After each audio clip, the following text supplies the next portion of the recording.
Hi everybody, it's Kim Curtis again. Today we're going to talk about the tips and tricks that you have sent to me. These are not mine by any stretch of the imagination. So here we have wrapping paper. Just dollar store wrapping paper that has the grid lines on the inside. And I don't know if you can see it, but there are grid lines on this. Go ahead and cut out your 66.5 length, 32 deep, 6.5 for the pockets, and then angle cut your angles. And that's all there is to the pattern. You can make it bigger, you can make it smaller, whatever you're working on. And I do not recall who sent that tip to us, but thank you, thank you, thank you. That is game changer. And the reason I say that is that there are several different applications for this.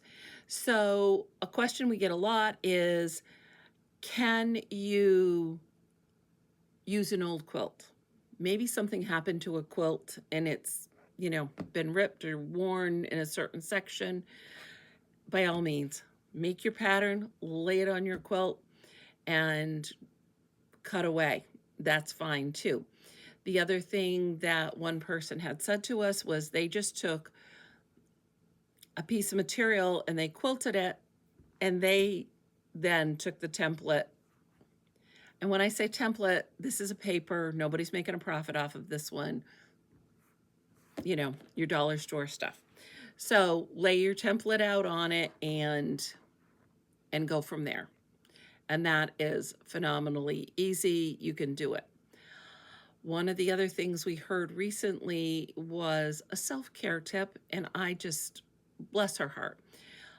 She had lost somebody dear to her, and instead of making a hug to give away, she made a hug for herself out of her friend's or family member, I don't remember which it was, clothing, so that when she was having a moment, she could put it on and wrap herself up in it and just, take that moment to remember and to grieve and give yourself comfort. So again, a beautiful, beautiful thought process on it.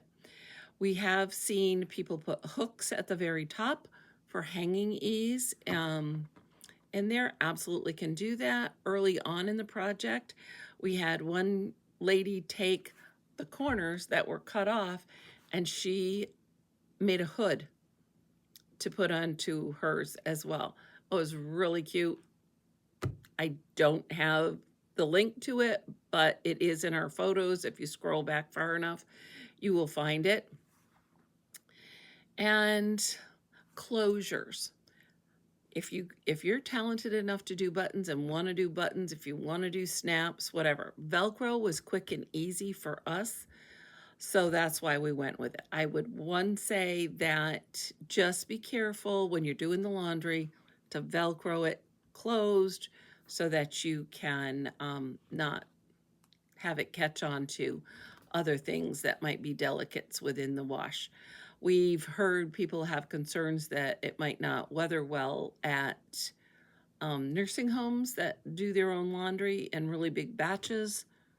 I haven't seen or heard that directly, but that did come up as a question. If somebody has had that experience, we can explore it, but there's nothing I can do about the laundry situation from that standpoint. The other thing is the design factor of this.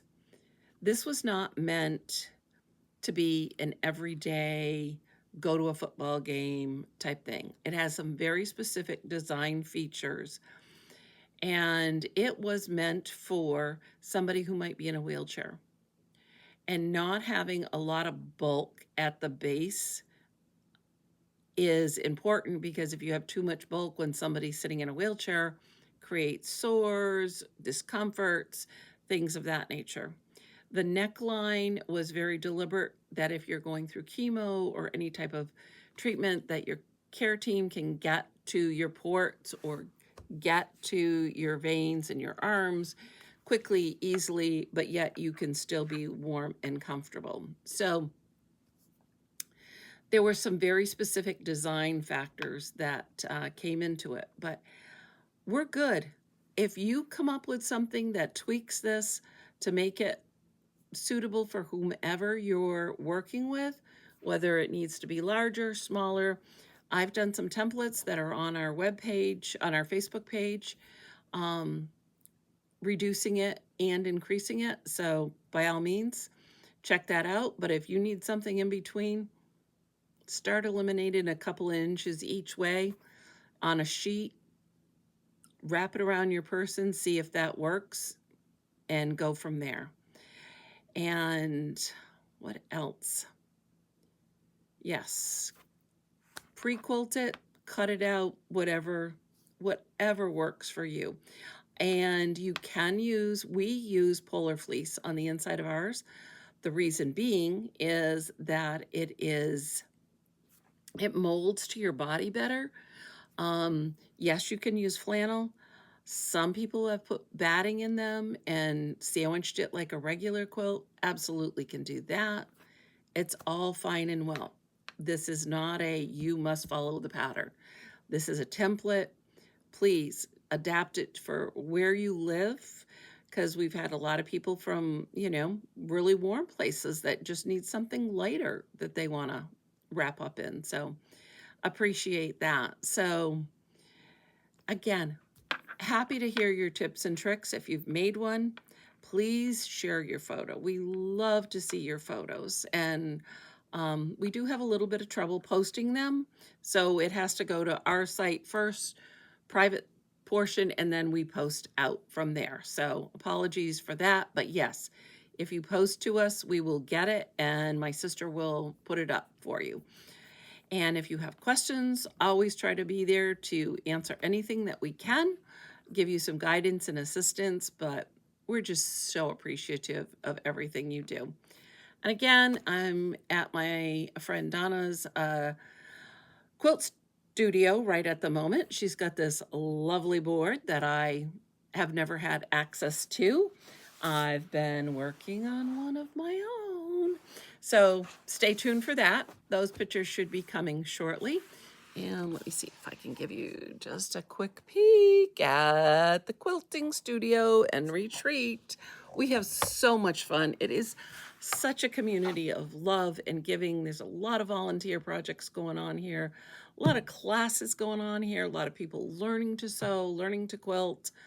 It's just it's a blessing, and I am so, so grateful that this opened up less than a mile from my house. So appreciative.